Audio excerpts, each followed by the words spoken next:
This Christmas, millions will travel with joy in their hearts. But not everyone will return the same. In today's story, a wealthy family lost sight of their daughter for just 1 minute, and she vanished without a trace.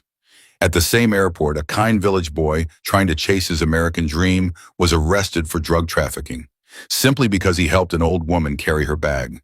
Two destinies, one airport, one Christmas day. And what happened next will shake you to your core. Before we begin, remember to like, share, and subscribe, because this is a warning every traveler must hear.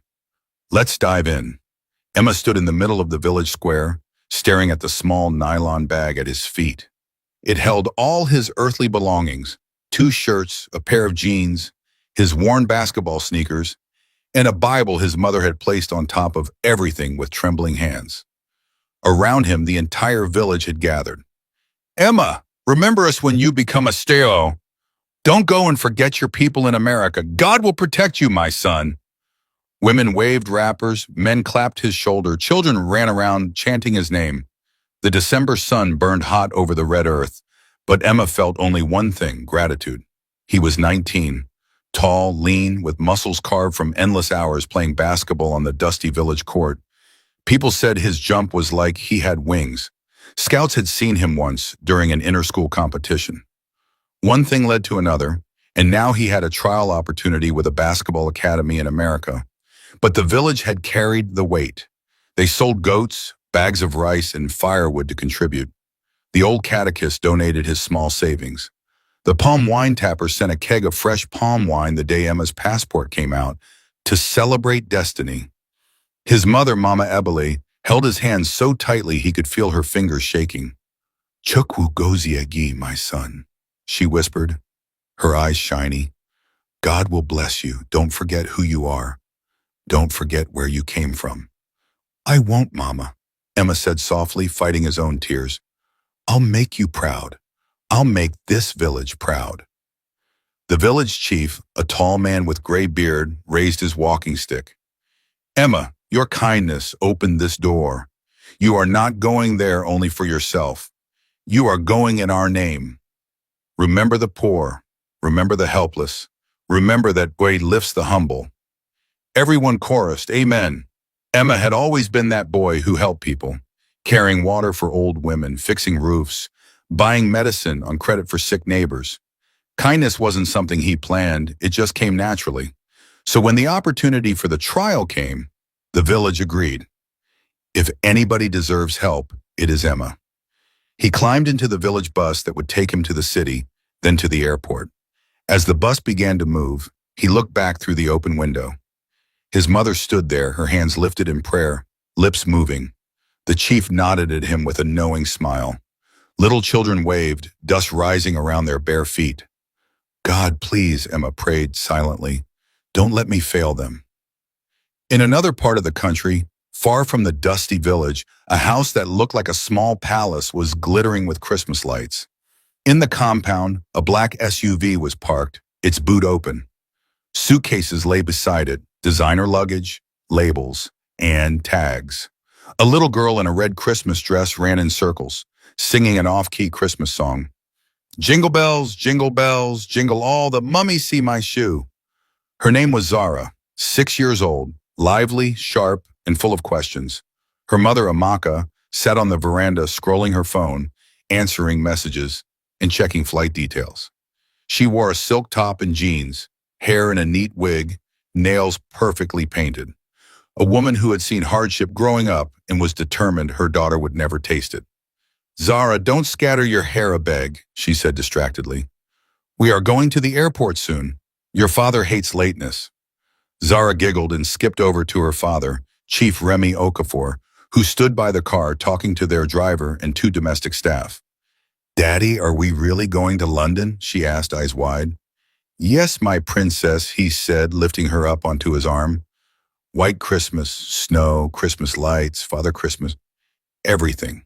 You will see it all." "Will there be chicken there?" Her parents burst into laughter.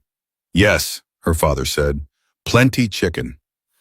Chief Remy was one of those men people called made, real estate, oil, and investments. He had grown up poor but worked like a man on fire. Now he used money to erase every memory of lack. His greatest fear was his daughter suffering what he had suffered. "Sir, should I lock the inner gate?" the security man asked. "Yes, and tell the cook to leave the fridge light on. We'll be back after New Year," Chief Remy replied. His phone buzzed. "Yes, Segun? Yes, we're on our way. Business class? Yes. My wife and Zara? Okay, see you soon." He ended the call and clapped his hands. "Everybody, let's move. Time waits for no man, and flight no day wait for late people." Zara's nanny adjusted the girl's small backpack. Amaka picked her handbag and passport pouch. "Let's go, baby," she said. Zara jumped into the back seat, still humming Christmas songs. She pressed her face to the window, watching the gate slide open. Two different vehicles in two different worlds were heading towards the same place that day, the airport. One carrying the hope of a small village, the other carrying the comfort of a wealthy home. Both unaware that before that Christmas day ended, their lives would collide in a way no one could ever imagine. The airport was chaos dressed in Christmas colors. Trolleys squeaked across shiny tiles. Loudspeakers announced flights in crisp, uncaring voices. Children cried, people laughed, suitcases rolled, phones rang, and everywhere you turned, there were blinking Christmas lights wrapped around pillars. Emma stepped through the sliding glass doors of the international terminal and froze for a moment. He had never seen a place so big. Cold air from the AC wrapped around him. The floor shone like water. People of different races moved past him, some in suits, others in joggers and hoodies, some with Santa hats. He hugged his small bag closer to his shoulder. "Excuse me, where is the check-in for Air Connect flight to New York?" he asked a security man. "Upstairs, left side, follow that sign," the man replied, pointing at a board. "Thank you, sir." Emma moved carefully, trying not to look too lost. His heart beat fast, but it wasn't fear. It was a mix of excitement and pressure. He thought of his mother praying at home, the village watching the clock, telling each other, by now he must be at the airport. He decided to get water before going upstairs. His throat was dry. At the same time, the Okafor family stepped down from their SUV at the departure drop-off area. "Sir, let me help you with the luggage," the driver said, pulling out 3 large suitcases, one medium one, and a pink carry-on bag that belonged to Zara. "Careful with that pink one, Zara warned. "My Barbie is inside." Amaka smiled, adjusting her handbag. "Zara, hold my hand," she said. Zara obeyed for 5 seconds. Then a group of airport singers dressed in red and green walked past, clapping and singing a Christmas medley. Beats of a talking drum followed. Zara squealed, "Mommy, music!" "Stay close," her mother said, eyes already on the big screen showing flight timings. "Remy, we have less than 2 hours, oh." "We're early," her husband replied. "Relax, I'll handle check-in. You just keep an eye on Zara." They moved into the terminal, joining the river of people flowing towards check-in counters. The smell of food hit them halfway: fried chicken, meat pies, jollof rice, coffee. "Daddy, I'm hungry," Zara said. "We just left house," her mother murmured, still distracted. "You can't be hungry yet." "I'm hungry," she insisted, lower lip pushing out. "There's a fast food there," Chief Remy pointed. "Let's eat quickly before check-in." They turned towards the food court area. Emma stood in the same food court, counting his money. 1 bottled water, maybe 1 meat pie. He didn't want to waste what he had. It needed to last till he reached America. He hadn't even changed all his naira yet. He bought water and a meat pie and sat at the corner of a table, near the railing overlooking the lower floor. From where he sat, he could see crowds moving like ants, lights blinking, trolleys rolling. He took a small bite of the pie and chewed slowly. "If not for God," he whispered. A small girl's laughter floated past him. He looked up and saw her, little in a red Christmas dress, black shoes that clicked on the floor, hair in neat puffs tied with red ribbons. She hugged a small pink backpack to her chest as she skipped past. Behind her, a well-dressed couple walked, not too far away. The woman checked her phone while moving. The man was talking to someone on a call, voice serious. Emma smiled. Rich people. Their problems were different, but he hoped they were happy. The family picked a table near him. "Zara, sit down," the mother said. Don't move from here, you hear? Yes, Mummy, Zara said sweetly, swinging her legs under the chair. What do you want? Her father asked. Chicken and chips or rice? Rice, jollof, she shouted. Her parents went to join the queue, arguing about drinks and portions, leaving Zara at the table, her pink backpack on the chair beside her. Zara watched people. She liked watching people. That was her favorite game. Guess their story. She saw a man in suit rushing with only a laptop bag. Maybe he is going to collect money somewhere. She saw a woman with 2 crying babies. Maybe she is tired of them. Then she saw Emma. He was tall, dark with kind eyes and a smile that looked like it stayed permanently on his face. His clothes were simple but neat. He ate slowly like someone who respected food. Maybe he is going to play basketball in heaven, she thought, mixing up stories in her head. A group of carol singers passed again, this time closer. They beat drums, clapped hands, and sang, Joy to the world, the Lord is come. Zara couldn't resist. She loved music. She looked back. Her parents were still in the queue. Her mother was laughing at something her father said. Nobody was looking at her, just a few steps. She could go closer and listen, then come back. She slid off the chair, leaving her backpack there, and followed the song. Nobody saw her leave. Zara followed the singing group until they turned towards another wing of the terminal. Excited, she spun around in a small circle, her shoes clicking. When she stopped, she realized she didn't know where she was. The food court was no longer in sight. The chairs looked different. The people were different. She turned left, turned right. No pink backpack, no mummy, no daddy. Her little heart began to hammer. Mummy, she called softly. The noise of the airport swallowed her small voice. She tried retracing her steps, but the more she moved, the more everything looked new. A long corridor stretched ahead. A door marked staff only stood slightly open on one side. A cleaner pushed a trolley of mops past her. Zara swallowed. Maybe I should just stand here. Daddy will find me. As she stood there, feeling small and scared, she noticed something happening a little distance away. A young man, Emma, was standing near the check-in area downstairs, pushing a trolley with one small bag on it. He looked slightly confused as he checked signs. An old woman in a faded wrapper and head tie was watching him from a few steps away. Her back was slightly bent. In front of her was a medium-sized black travel bag with a broken handle. She shuffled towards Emma. My son, she said in a tired voice, please help me. My hand is paining me. Help me with this bag, Biko. Just small, I'm an old woman. Emma turned quickly, concern in his eyes. Ah, Mama, good afternoon, he greeted, stepping closer. What is it? This bag, she said, pointing. I'm going to check in, but it's heavy. Please, help me carry it small. God will bless you. Emma didn't even think twice. He left his own trolley, bent, and lifted her bag onto it. No problem, Mama, he said. I'm going that side too. I'll help you push it. Zara watched them from the corridor entrance. The old woman's face was wrinkled, eyes watery. She had the look of someone people often ignored. Emma's kind smile as he helped her made Zara's small heart relax a bit. Good people still exist, she thought, remembering how her parents always told her, be kind but careful. She stepped a little forward, intending to go and ask the young man if he had seen her parents. Before she could move again, a hand touched her shoulder. She turned.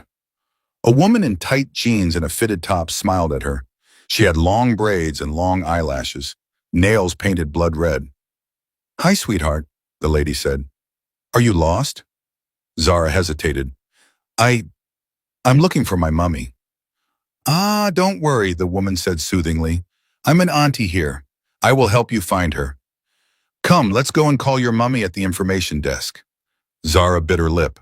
Her parents had warned her not to follow strangers, but this one sounded nice. And she had auntie voice. Plus she mentioned information desk. Maybe that's how they call mummies at the airport. Okay, Zara whispered. The woman took her hand.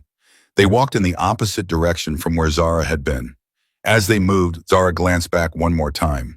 She saw Emma still pushing the old woman's bag towards the check-in counter. The old woman walked beside him, slightly behind, looking around nervously. Zara wanted to shout, Uncle, I'm lost! But the noise swallowed her courage. They turned down another small passage leading away from the main crowd. Her heart began to whisper the truth. Something is wrong. Back in the food court, the Okafors were in their own small world of disaster they hadn't yet discovered. 2 jollof rice, 1 chicken, 1 chips, 3 drinks, Amaka said, holding the tray. Make the chicken spicy, her husband added. They laughed at something the cashier said, took the food and walked back to their table. Except there was no child on the chair. Only a small pink backpack sat there. Zara, Amaka called lightly. Zara, stop playing Jor. No answer. She looked around for bouncing puffs. Nothing. Maybe she went to the window, Remy said. They checked nearby tables. They checked behind pillars. No, no, no, no. Amaka's voice began to shake. Zara! Zara! People began to turn. The food tray rattled in her hand. Have you checked the toilet? Someone suggested. Amaka dropped the tray carelessly and ran to the restroom. No Zara. Her heart plunged into cold, dark water. Remy, she screamed, her voice breaking. I can't find her. Within minutes, the food court turned into a search party.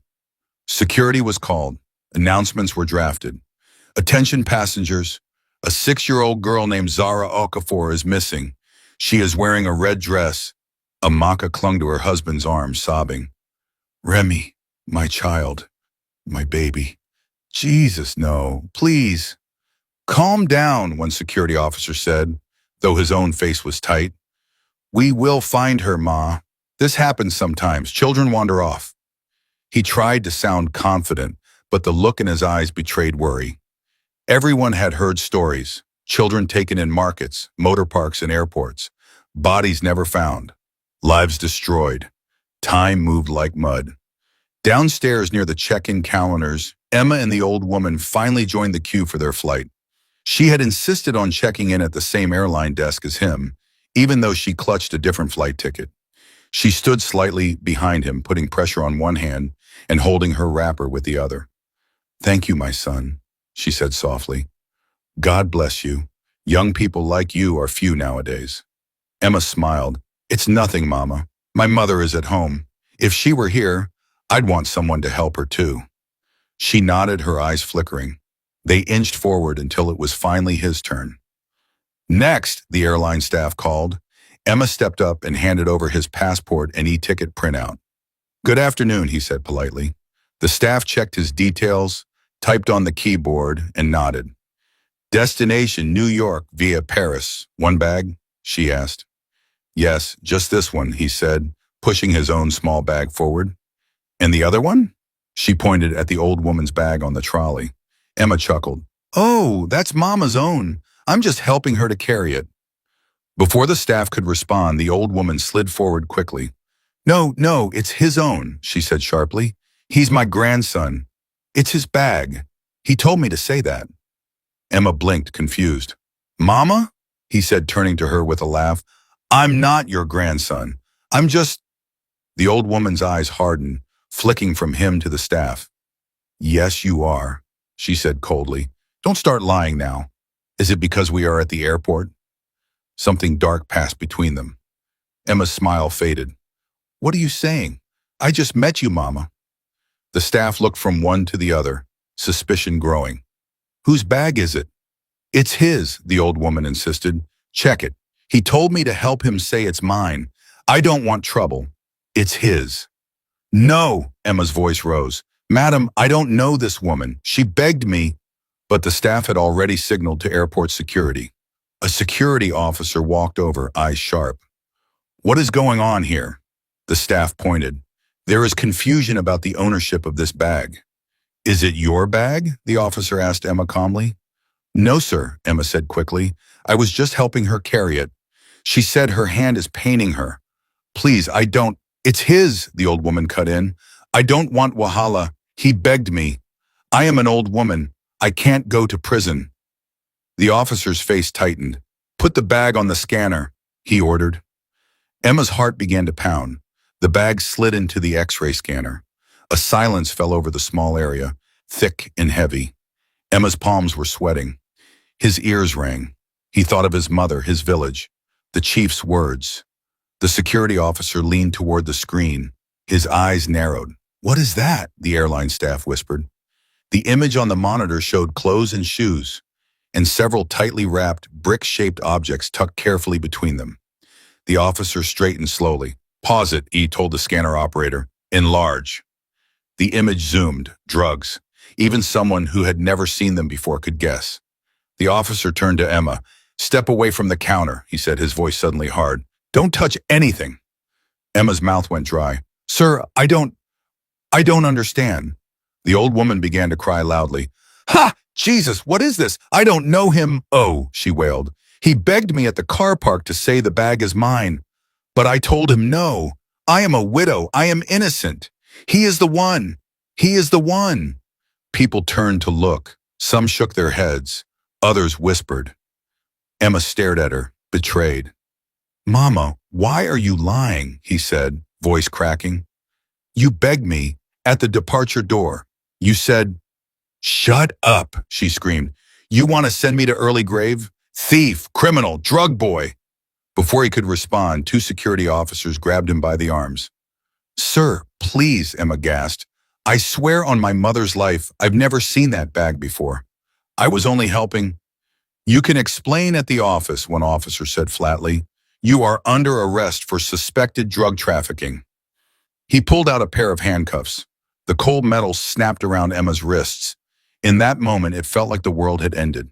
He saw flashes in his mind, his mother's face, the cheering village, the little dusty basketball court, people saying, "Emma is our hope."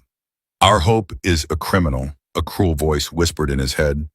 He bowed his head as they began to drag him away. At the same time upstairs, chaos had fully broken loose over Zara's disappearance. Security guards ran in different directions. Staff checked bathrooms, staircases, hallways. An announcement ran on repeat. "Please, if you see a little girl in a red dress, respond immediately." Amaka was on her knees in the middle of the terminal, crying, her wig slightly shifted, makeup ruined. "God, whatever I have done, forgive me, but don't take my child," she sobbed. "Remy, they should close the gates. Nobody should leave this airport." "We are doing our best, sir," a senior officer said to Chief Remy. "We've alerted all exits. CCTV is being reviewed." "I want to see the CCTV room now," Remy demanded.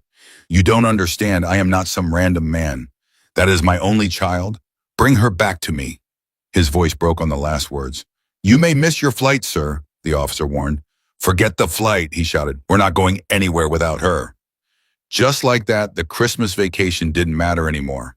Business class tickets, luxury hotels, London snow, all of it became dust compared to one small, missing 6-year-old girl. Far away from the bright lights and polished floors, in a quiet back corridor behind a staff-only door, Zara sat on a cold wooden stool, her hands tied in front of her with a thick rope. The woman with the long braids had dropped her sweet tone. "Sit there and shut up," she said, now sounding harsh. "If you shout, I will beat you." Zara's lower lip trembled. "Please, I want my mummy," she whispered. "Your mummy will be fine," another man in the room said, counting money. "We just need to move you first. Our buyer is waiting. After Christmas, she'll be somewhere else, maybe Europe, more money." They all laughed. Zara's heart pounded. She remembered something her Sunday school teacher always said. "When you are in danger, call on Jesus." "Jesus, help me," she whispered under her breath, tears sliding down her cheeks.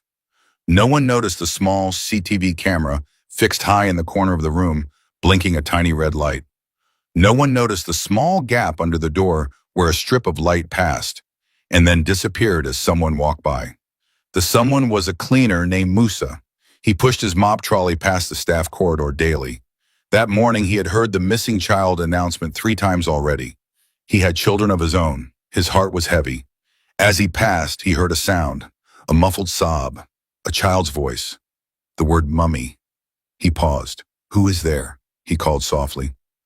Silence was falling. He bent and peeped through the tiny crack between the door and the frame. He couldn't see much, but he caught a glimpse of small red fabric. A dress. His heart skipped. He knew about things like this. He had heard stories. He had seen suspicious people around before. but it was always whispers, never in his front. Now it was in his front. Fear and courage fought inside him. If he reported it, and those people had strong connections, they could get him fired, or worse. But then he imagined his own youngest daughter, Zainab, sitting in that room crying for him. Courage won. He pushed his trolley away calmly, pretending not to notice anything. 10 minutes later, Amaka sat in a corner of the upper terminal near a pillar, shoulders shaking with quiet sobs. People had told her to sit. Someone had brought water. She couldn't drink. Her husband was arguing with senior officers somewhere else. Her phone buzzed nonstop. Family calling, friends texting, her mother shouting on the phone, "You lost my granddaughter?" She wished the ground would open and swallow her. "Madam?" She looked up.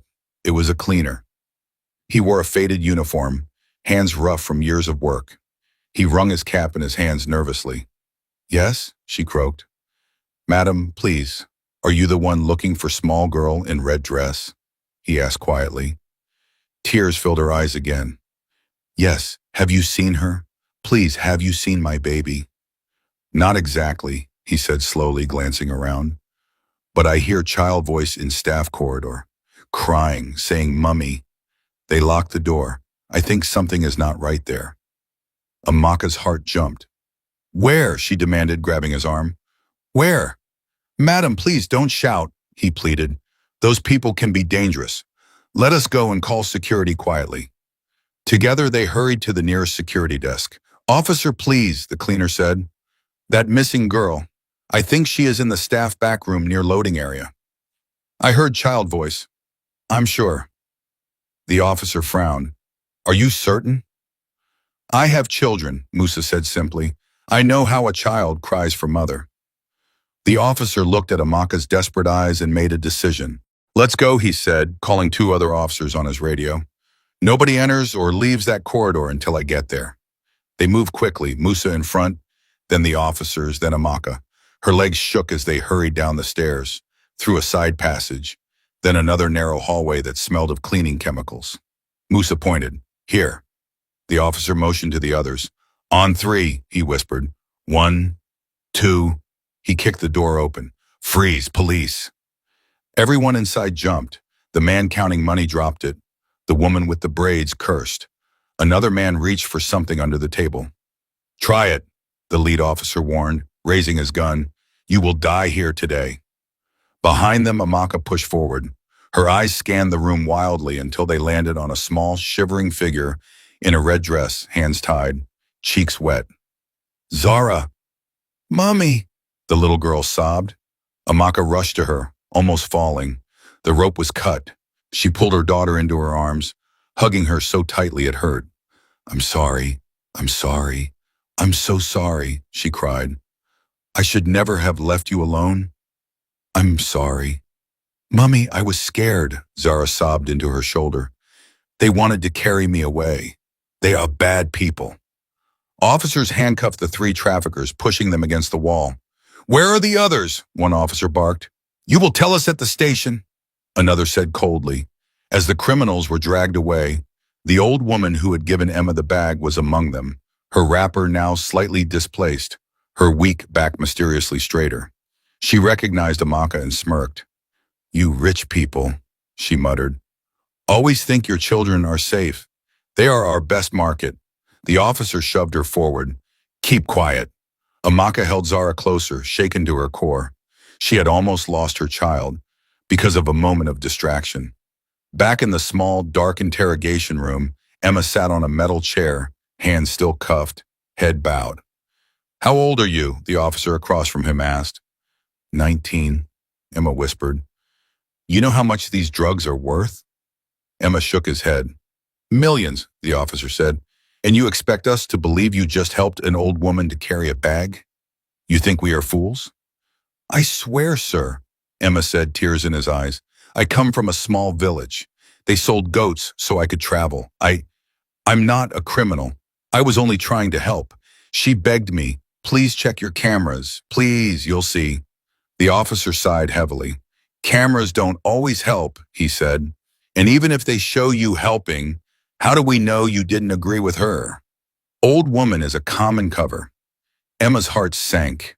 He thought of his village waiting for a message that he had boarded safely. He imagined them hearing that he'd been arrested as a drug trafficker. He imagined his mother collapsing. God, please, he whispered brokenly, don't let my life end like this. There was a knock on the door. Another officer entered, slightly breathless. Inspector, they've rescued the missing girl, he said. And there's more. The girl recognized your suspect. Emma looked up. What? The inspector asked, confused. The little girl said she saw him earlier, the other officer explained. At the departure area, the same old woman who gave him the bag as part of the kidnap gang. They just arrested her with 2 others. Something bright flickered in the inspector's eyes. Bring the girl, he ordered, and her parents. 10 minutes later, the door opened again. This time, Zara walked in holding her mother's hand tightly. Her father followed, face still pale from the ordeal. Emma looked at them and felt a weird sense of déjà vu. I saw them at the food court, he thought. The little girl with the pink backpack. Zara, the inspector said gently, kneeling a bit. Look at this young man very well. Have you seen him before today? Zara nodded immediately. Yes, I saw him, she said. He was eating meat pea. That old woman asked him to help her carry her bag. She said her hand was paining her. He was just helping her. Emma's throat closed. Someone believed him. Are you sure? The inspector pressed. Yes, she said firmly. I wanted to ask him where my mummy was, but the bad auntie held my hand and took me away. That boy is not a bad person. The inspector stood. Get me the CCTV from departure hall and from the car park, he barked. Now, I want every angle where that old woman appears. They waited. Amaka watched Emma closely. He looked so young. Too young to be locked in a room like this. Too young to carry that much fear in his eyes. What is your name? She asked softly. Emma Ma, he whispered. Where are you traveling to? America, for basketball trial. My village. His voice broke. My village paid for my ticket. Her heart clenched. She had almost lost a child that day. She understood now. Sometimes destiny hangs on the tiniest actions, like helping someone carry a bag. The CCTV footage arrived. They all gathered around the small monitor in the corner. The first clip showed the airport entrance. The old woman came in, walking alone, dragging the suspicious bag. No limp, no sign of pain. She walked straight, eyes sharp, scanning the area. Another clip showed Emma entering later, alone, carrying only his small bag. The next clip showed the old woman standing near a pillar, watching him, waiting, studying him. Then finally the clip Zara had witnessed, the old woman approaching Emma, holding her hand to her back, acting weak.